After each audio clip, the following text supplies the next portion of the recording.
You want to get going? Sure. Or? Huge.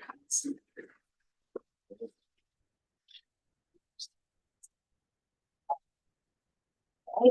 Good evening, everyone, and thank you all so much for joining us. My name is Taylor, and I'm the Assistant Event Coordinator for McNally Robinson Booksellers here in Saskatoon. This event is being held on Treaty 6 territory, which is the land of the Cree, Saulteaux, Dene, Dakota, Lakota, and Nakota, and homeland of the Métis Nation. It's my pleasure to welcome you to the Saskatoon launch of Naomi's Houses by Rosalie Tennison, published by Heritage House. Thank you to Rosalie for being here tonight and for working with us to create this event. Just to note that this event is being live streamed, so please be aware of the webcam to your right. I'd also like to take this time to encourage you to silence your phones for the duration of the event.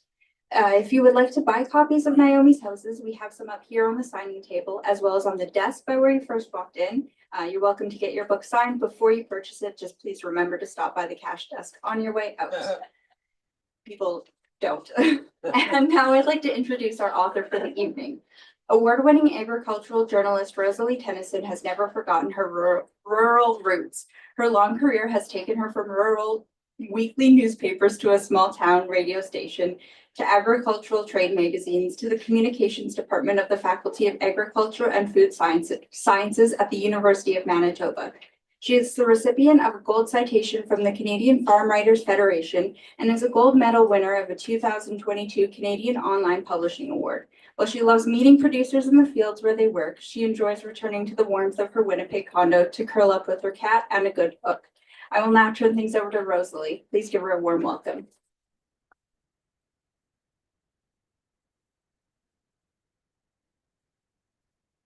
Hello, thank you for coming. Given the warm weather, I'd say maybe there's some farmers out there thinking that they can start work, because the weather's warmed up. And that's why they're not here tonight. I'm going to tell you just a little story about, everybody wants to know how I wrote the book and kind of what the book's about. The book is about, is my memoir of growing up in a rural area, both on farms and in a town. And my mother was Naomi, hence the name of the book. And, she had a pretty tough struggle. And so when I started writing this book, it was all prompted because I had lived in Ontario for about, almost exactly 25 years. And my husband died and I decided it was time to come home. So I came home to Winnipeg and started looking for a place to live. And I found that I was rejecting a lot of things, like a lot of places. I didn't want a house because, I had to mow the lawn and, there's maintenance. And I kind of remembered that from growing up, that, there was always having to mow the lawn and I hated it. And so I didn't want a house, and I definitely didn't want a basement. With those of you who do read the book, you'll find out why. And so I ended up in a condo. And I moved into the condo in December. And all my stuff had come on a truck from Ontario for 2 days in the cold. And so putting all that stuff into my condo was kind of like putting an ice cube in a glass of water, like it just dissipated and the whole condo was cold as all this stuff was sort of warming up. And it just reminded me so much of the houses that I grew up in. And that's what started the seed. I'd always wanted to write a book, and I have a shoebox full of unpublished short stories, and I have a half-finished novel that I abandoned, and I do like memoir, and this whole move just kind of gave me the idea of why we choose the places we live, if we're given a choice sometimes, which we find out in my book, you aren't always given a choice, and so it started to percolate, and then I decided to write the book. So I started to write the book, and then I realized that without some kind of an introduction, nobody would really understand what the book was going to be about. So I wrote an introduction, a prologue. I'm told that publishers don't like prologues, but I've never found out why. And maybe it's because they're really hard to write. So a good prologue normally would be, not too long, It introduces the story, it creates a bit of curiosity and draws the reader into the book. So I wrote my first prologue, and as I'm continuing to write the book, but I was thinking about the prologue. I wrote the first prologue, and I tended to lean towards the sense of smell, the smell of bread baking in a wood stove, and things like that. Got the prologue written. I gave it to two very good friends of mine, both writers, both good editors, to get their opinion, and one liked it and one didn't. So that's not very good odds. If 50% of your readership is not going to read your book because they don't like the prologue. So I thought about it for a while, and I wrote another prologue. So prologue number 2. And I still stuck with the sense of senses, but I went to the more the feel. So I focused more on how cold it was, and the memories of the cold of the farmhouse, and we'd all be in bed under piles of homemade quilts, and my dad would get up in the wee hours of the morning in the dark and light the wood stove and get it going, and then he'd go out to the barn to milk cows, and then my mother would get up, and by then the wood stove would be sort of warming the house up, and then she'd start yelling at us to get up, and dressing in the cold. Yeah, you get the picture. So so that was the second prologue, and I tied it into the fact that moving into this condo, and it was cold, and by this time I thought I had the book written, but I thought that I should get some professional help and make sure that I had a good book. So I started looking for an editor, and I found one. And a lot of times what they ask you for is to send you a sample of their writing. Then they decide if they really want to work with you. And so I sent the prologue. And after a few days, she returned it to me and said she absolutely could help me finish my book. And she totally rewrote the prologue. So it was now no longer even had the same theme that I had, thought about. And that really bugged me. And so I thought about it some more, and I kind of took some of her ideas and I rewrote the third prologue. And I still stuck with the whole coldness and all this. So I did find another editor to work with, and she was very good. And we spent about, I don't know, 3 or 4 months working on the book, moving things around. But all the time she kept saying to me, well, I don't really understand this bit that you've got in the prologue. Perhaps you could add to it, or maybe you could explain it more, or this. And it just kept getting sort of longer. I just felt all I was doing was explaining, and it wasn't really, I didn't think it was really going to help you, the reader. So finally I said to her, this isn't working for me. I don't think this prologue is any good whatsoever. And she said, well, I kind of agree. But she said, we've been trying to fix it, and it's we haven't been able to. And so I said, well, just leave it with me. So I thought about it for a number of days, and I wrote a completely new prologue. So prologue number 4. And I phoned her and I read it to her, and she said, I love it. It's perfect. And so that's the prologue I'm going to read to you tonight. Now, it changed slightly in that when I started working with Heritage House, the editor there wanted me to add a few explanatory, like 2 explanatory paragraphs to it. But really, it's almost exactly the way I wrote it when I finally got around to writing it. So this will introduce you to Naomi's houses. We can get up closer. Life is all about choices. Forced to choose between 2 poor options, Daddy frequently had to pick the alternative that required the least amount of capital. A farmer who watched agricultural innovation change the industry over the years, Daddy's economic situation kept him in the era of the horse. When his neighbors purchased tractors and matching plows, he could only manage the money for a small second-hand tractor. Then he rigged his horse-drawn plow so he could control its function from the tractor via a tripwire and a length of rope to lower the blades into the ground. At his side, Mom stoically managed the house and garden, and helped him in the field or in the barn because there was no money to hire farm help. She carefully hand washed his one good shirt and ironed it to keep it ready for him to wear to church or a funeral. She mended his socks while he repaired his overalls himself using glue and fabric salvaged from pants that couldn't take another patch. Mom said they were a team in all things. They raised their children with firm but loving hands. They never contradicted an instruction or rule set by the other. Disagreements were kept away from our ears, discussed in private. I wish I could ask them how they did it. How did they struggle on year after year on a money-losing farm, where their minds and spirits bowed under by the weight of debt? When they managed to finish a room in the house or find where the water had seeped in and patch the hole, did they wish they could do better? Did they close their minds to the future in case it looked too bleak to contemplate? I imagine them in our farmhouse during an evening in late November. The sun set several hours ago, the chores are done, and the children are sleeping under quilts and blankets in rooms where the heat from the wood stove doesn't quite reach. The frost on the thin window glass dulls the darkness that surrounds the house.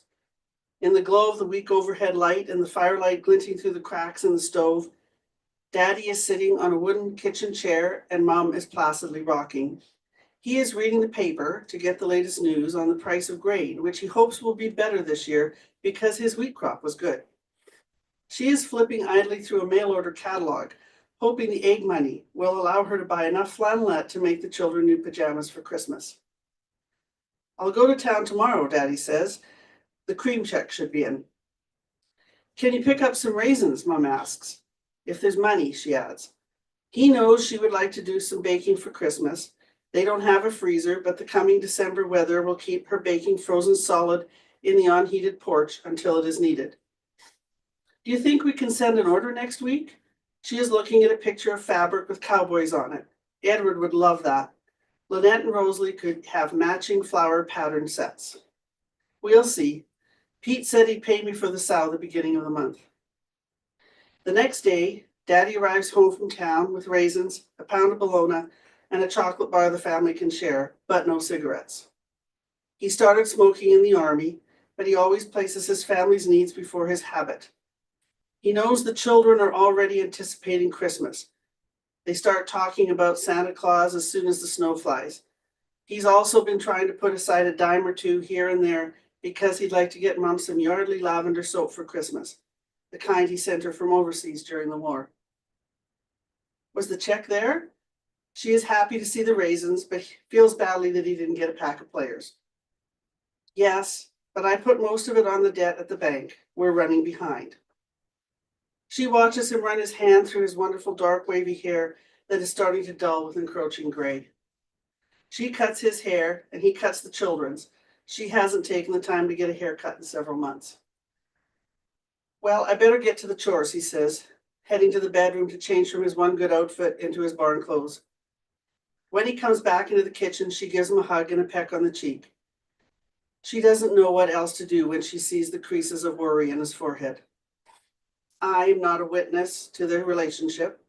I may have been sitting on the floor playing with my doll when he got home, and he would have scooped me up in his arms in a big bear hug after giving Mom the small sack of groceries. He might have taken me with him and let me choose a chocolate bar. While my older siblings were at school, I may have heard many exchanges between my parents, but I don't remember any.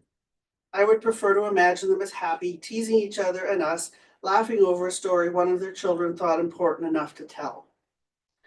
Our family shelter, the farmhouse, surrounded us in joy and sadness.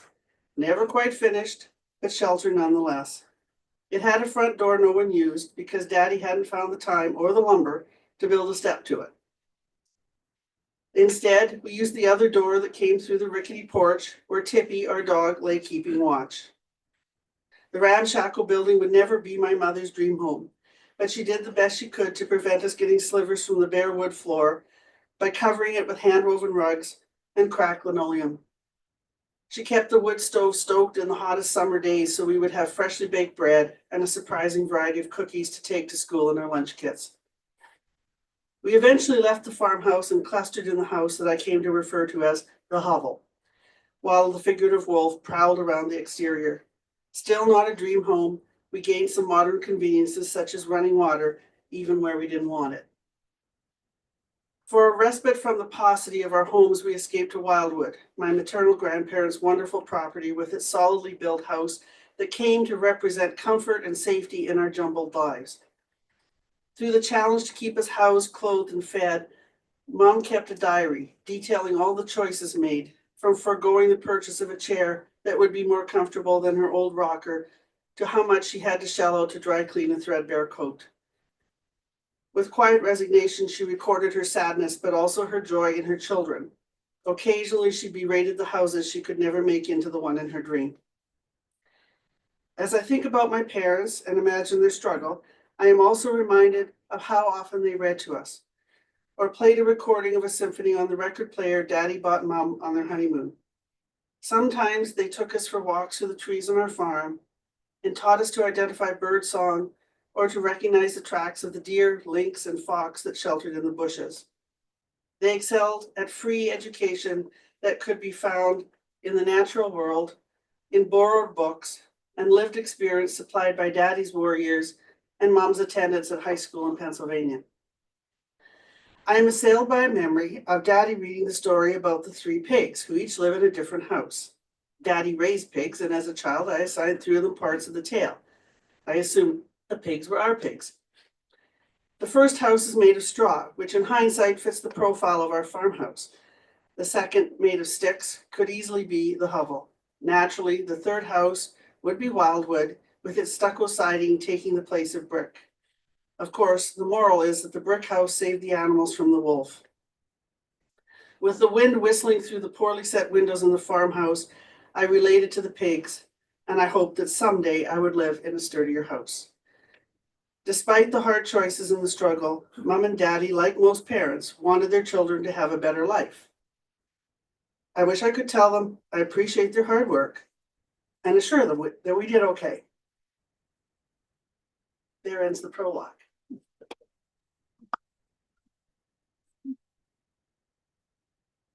Now, does anybody have any questions? Anything sound familiar in that? How many siblings do you have? Well, I have 3. There was 4 of us.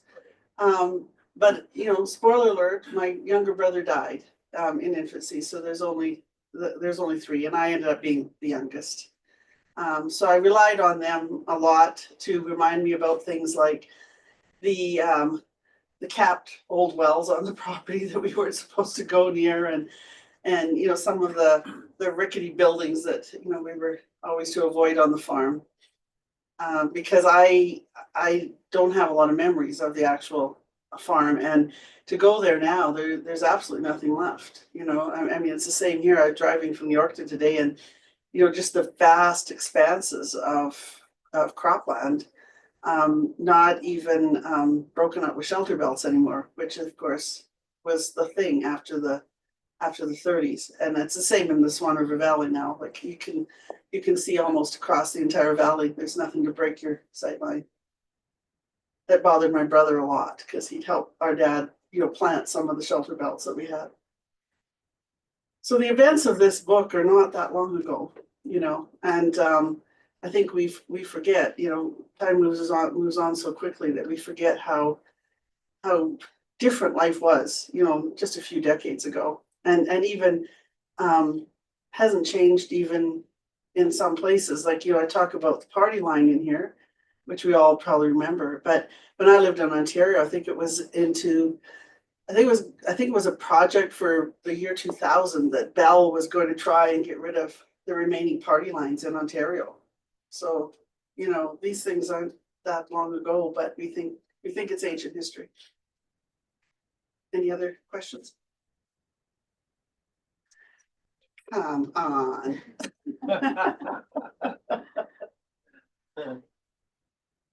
I think it's a relatable book, whether you grew up in a town or you grew up in a rural, like especially a rural community, because so many of the things I think were the same. We all had a co-op store. Most of us went to 4-H. There's just a lot of things that we can relate to. But ours is a story about just an ordinary family that had some tough times. And, you know, it's all down to my mother that we all did okay. My brother was very successful. My sister is, and now I've written a book about it. So, you know, depends on how successful that is. How far were you from the closest town? We were 5 miles from a town of, I think it had about 300 people at the time. That was Bozeman. But the large town of Swan River, that was 15 miles, and we never went there. Like, you know, like now people go back and forth all the time. Like, you know, my cousins, you know, oh darn, broke a piece on the combine and, you know, run into Swan River to buy the part. But we didn't, you know, my dad had to fix it because it was too far to go. Like, he just didn't. We went to Bozeman for our groceries, and maybe once in the summer, you know, my parents would save enough money and they'd take us to the drive-in theater in Swan River to see, you know, the latest Walt Disney movie or something. But we were hardly ever there. It was, you know, it was the same as, you know, say, I don't know, growing up near Yorkton and never going to Regina. Like, you just, nobody laughed. You just, and I think that's maybe one of the sad things about small towns, because we're all so mobile now. That's why the small towns aren't surviving, because people can go where there's more variety. You know, go to Costco or whatever. How So did you get to town? horses, quite. Yeah, My dad had a 1930 Plymouth that he bought brand new in 1930. And he drove that car until he put it in the ditch and broke the axle when I was a baby. So that car was almost 30 years old. And he just kept it running. But didn't often use it in the winter, you know, because you had to take the batteries. Remember, the batteries all sat by the wood stove to keep them warm, and then you take them out, put them in the cars. And so we used the horses most often. But, you know, again, we didn't go to town that often either. You know, farmers are pretty self-sufficient. You know, Mom baked all the bread. You know, she canned, you know, jars and jars and jars of everything. And we had pigs, so you know, and chickens. So, you know, we didn't need to buy much. The biggest shopping excitement was buying a 25-pound bag of flour to try and get, remember the flour sacks, to get the batching print so that you have enough to make something out of, you know, you'd have two flour sacks you could make a child's dress out of. That was a big deal, like, you know, buying enough flour to get the flour sack. So, yeah, I grew up, when I wasn't living in cast-offs, I was living in flour sacks, so. Yeah. So I think it's a very relatable book, you know, for anybody that sort of grew up through that period, the baby boomers and the, you know, it is a bit of a vanished lifestyle, but yet it isn't that long ago. I'll be curious to see what was going on in the basement, because our house that we on the farm that we only lived in the summer, during the summers, had a dirt basement, I should say, floor in the basement. And when you had to go down to get some canning, you was always make sure you stay on the boards, not on the dirt, and there'd be a little bit of scattering of lizards. Oh, lizards. Oh, we had mice. That was our farmhouse. Our farmhouse, which is, I don't understand. And see, this is me. I'm the youngest, so I don't really remember. I just remember the farmhouse basement as being like scary, you know, but it was cold, so that's where Mom kept all her food. But they poured a foundation for it, but apparently not a floor. So it was like they put a box down and left the floor dirt. Concrete. Yes. Maybe. Yeah. Yeah, so it had a dirt floor. But then when we moved in to town and we're living in the hovel, that was another basement experience altogether. So hence, I don't like basements. I really don't like basements. I never wanted to live in a basement suite, you know, like I just hated them. Yes. What time span you were on the farm and then moved to the second? Well, I tell the history of my family. My maternal grandfather was a homesteader. My no, my maternal grandfather was a homesteader. My paternal grandparents were from Ontario, so they were, had been established in Ontario, and they ended up out here with the harvest trains and stayed. And so ultimately these, two couples spawned two children who got married. And so my dad started farming when he came home from the war. And he married my mother, and they started a family. So we moved off the farm when my dad died, and ended up in town. That's how we ended up in town. But yeah, well, you have to read the book to understand the challenges that we faced, and largely because of some families, like family members who were not very supportive, and townspeople who weren't supportive, and so it was a bit of a struggle for us. Like I don't put it in the book because I would have had to do too much research. When my dad died, he was a veteran, but my mother never got his pension. And apparently that wasn't uncommon. Around our area, there was a few widows that never got the widow's pension. Well, my mother was devastated. Her husband had died, she had children, she had a money-losing farm. Like, how do you fight about something like that? And so that didn't help our poverty either. But years later, like I think it was after I had left home, the Legion got involved, and they'd heard about all these women that hadn't gotten their widow's pension. And so they went and started, interviewing them and, filling out forms, and whoopee, like what a windfall. My mother started getting $8 a month. Like, seriously. So I didn't put that in the book because I was gonna have to do all this research. Like, why was this all of Canada that they didn't pay the widows the pensions, or was it just our area? Or, I don't know why. Because everybody figured, oh, well, she'll be okay because she's gonna get his pension. But she didn't, so and I don't know, it's government. Like, I'd probably have to, do a freedom of information application, and like I don't know how you'd even start researching to find out how that crack opened to swallow some of these women up. So there was all sorts of kind of things that happened in the 60s that are somewhat inexplicable, and some of the things that happened, they're still happening today, but we're giving it different names now. Like my mother was too old to get a job. She was 40. She was too old to get a job. Well, now they just refer to it as ageism. But I have a friend who just got, downsized from his job at 60, and, hoped to have at least 5 more years to be putting in for his pension. And yeah, tough finding a job when you're 60 years old. But we're not as blunt about it now. It still exists, but they're just not as blunt. And they were very blunt to my mother, So she did really well. And I mean, it could have gone sideways really easily. She could have become an alcoholic. She could have, there could have been all sorts of ways that she coped, but she just really believed her job was to make sure her children did better. And that's what she did. She just frugal and worked little odd jobs if she could find some work, and yeah, got us all launched.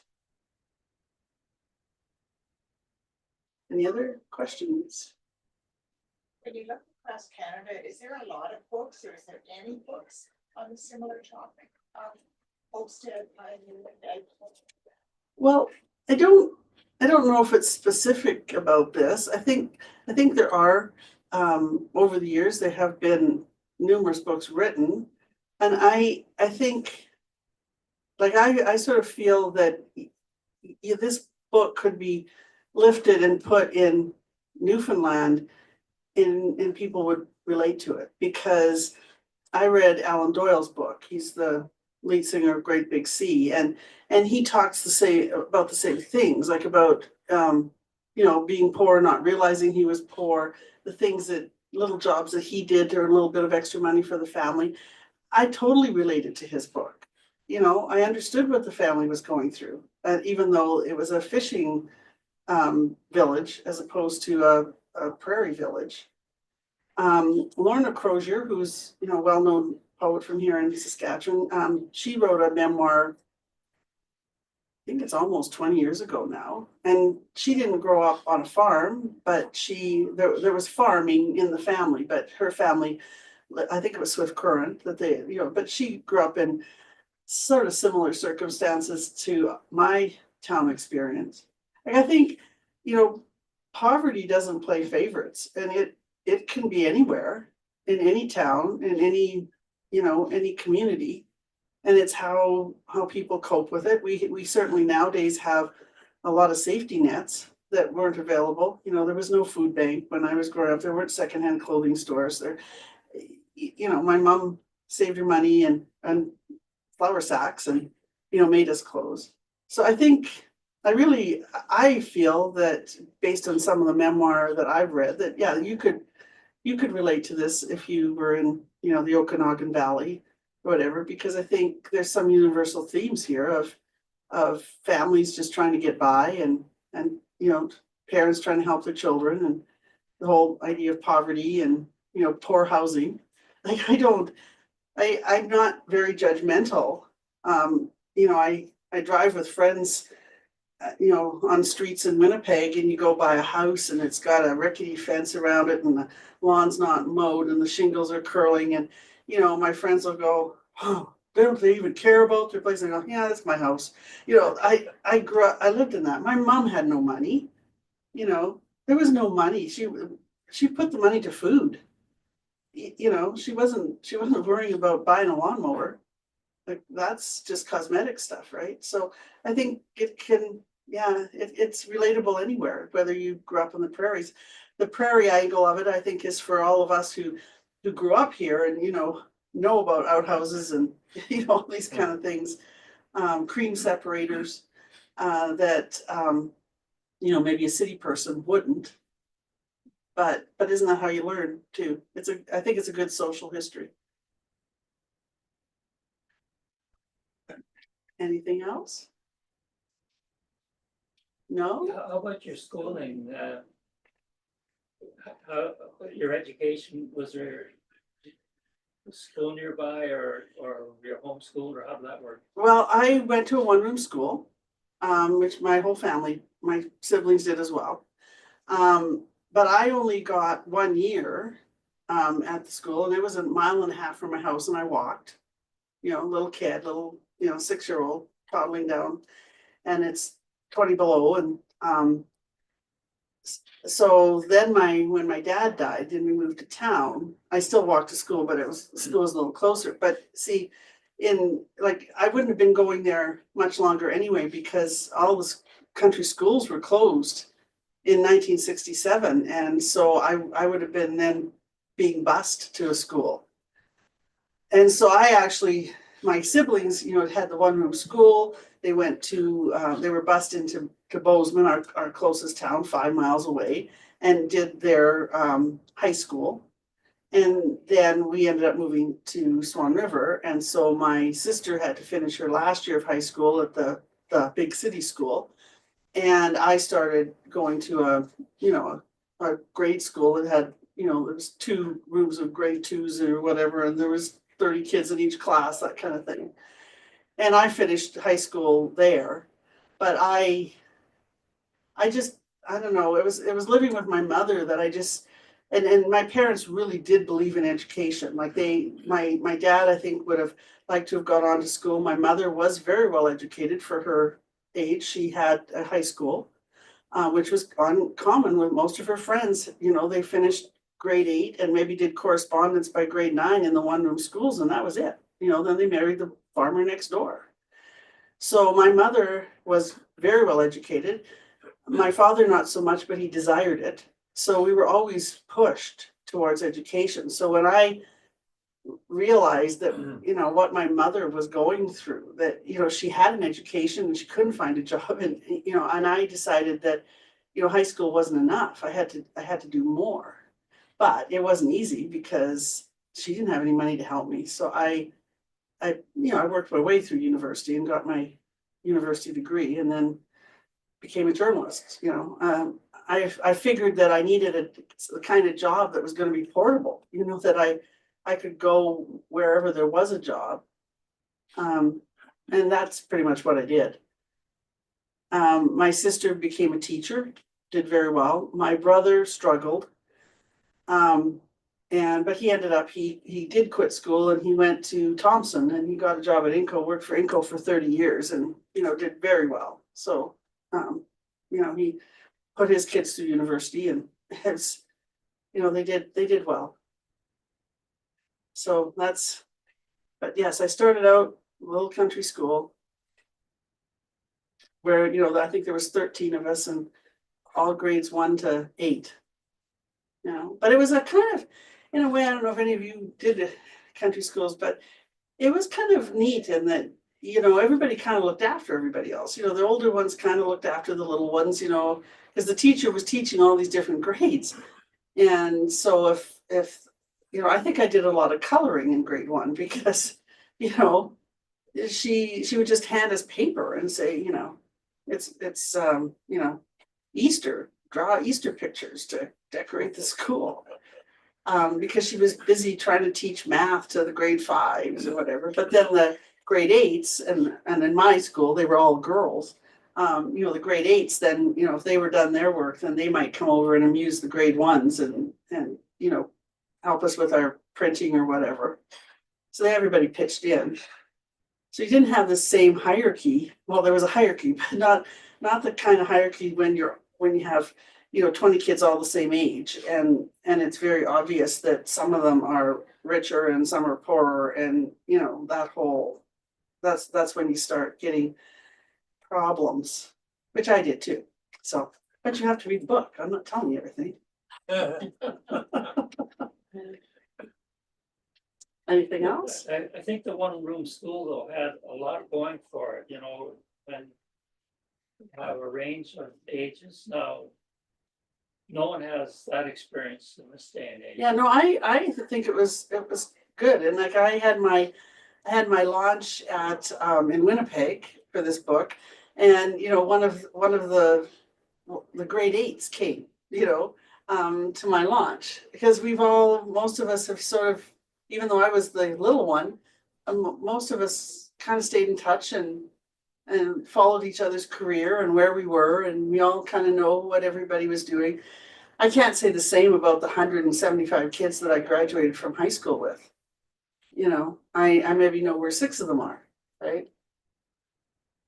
Yeah, I think the small town community or small rural communities, I think they had a lot going for them, and it's unfortunate that it's lost, because it was truly, I think, a sense of community. Like even after the schools closed, the school that my mother went to when she was going to the one-room school, the community, they could buy it for $1. I mean, they owned it anyway because it was their school board, right, that paid for it. So they bought it and they ran it for years, as long as sort of the older generation was still alive. They ran it for years. They ran whisk drives. They had showers in it. They used it as a community hall. But now, like the next generation, there aren't as many people. Like my cousin, who still lives near where our grandfather homesteaded, he owns pretty much the whole section and a half. So all of those families that were on those quarter sections are gone. So there's really nobody there, you'd have a whisk drive and you'd have 6 people come to it, because that's all the people that are living there. And some, it's probably the same in Saskatchewan. I mean, many of the farmers don't even live on the farms now. They live in town. They have nice, because then their kids can go to school and play hockey, and they only drive out to the farm to, get on the tractor and, do some seeding or whatever. So it is a lost way of life. And it is kind of sad, but it is what it is. I don't think we're gonna go back.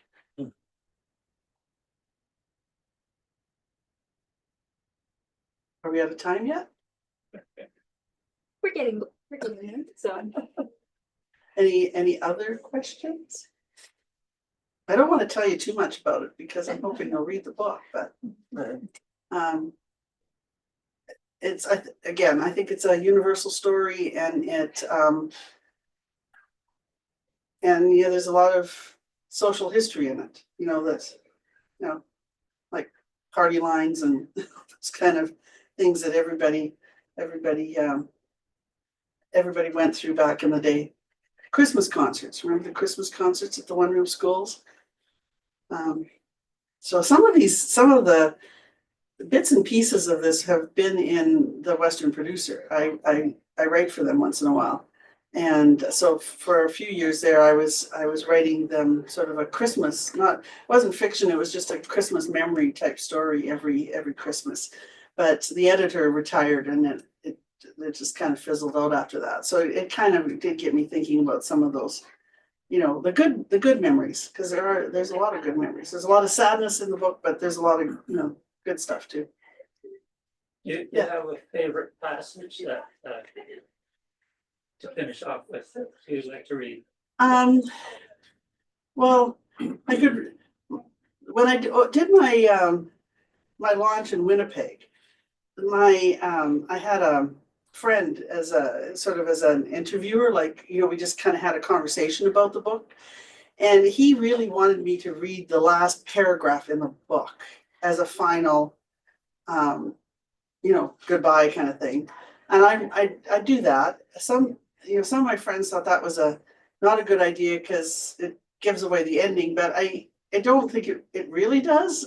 I mean, it kind of just finishes off what the prologue starts with, so that you can leave with feeling like, all right, they did okay, kind of thing. So I could do that for you if you'd like.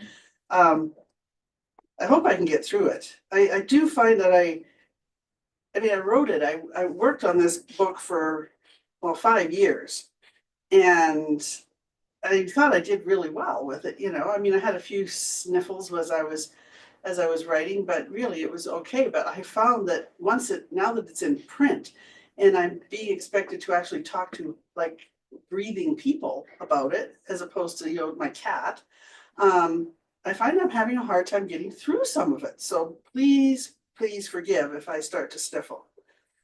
So this is the last paragraph in the book. And it refers to my condo, the condo I'm living in. If I have a regret about this space, it is that Mom did not live to visit me here, share some tea, and play a game of Scrabble. I believe I have her to thank for this condo, because she encouraged me to get my degree, was proud of my first newspaper job, and thrilled when I got better jobs and promotions, and couldn't hide her joy when she visited me in my first home with its dearth of furniture.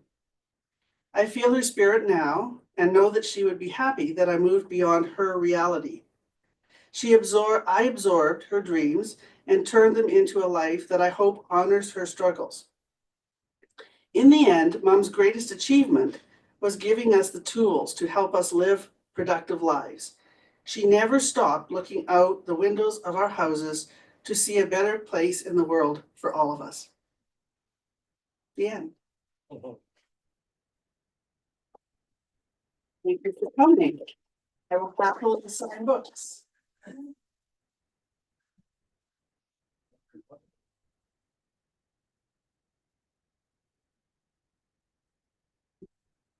So, where did you work? Are you still working? I still work, but I freelance now. Okay, or were you event?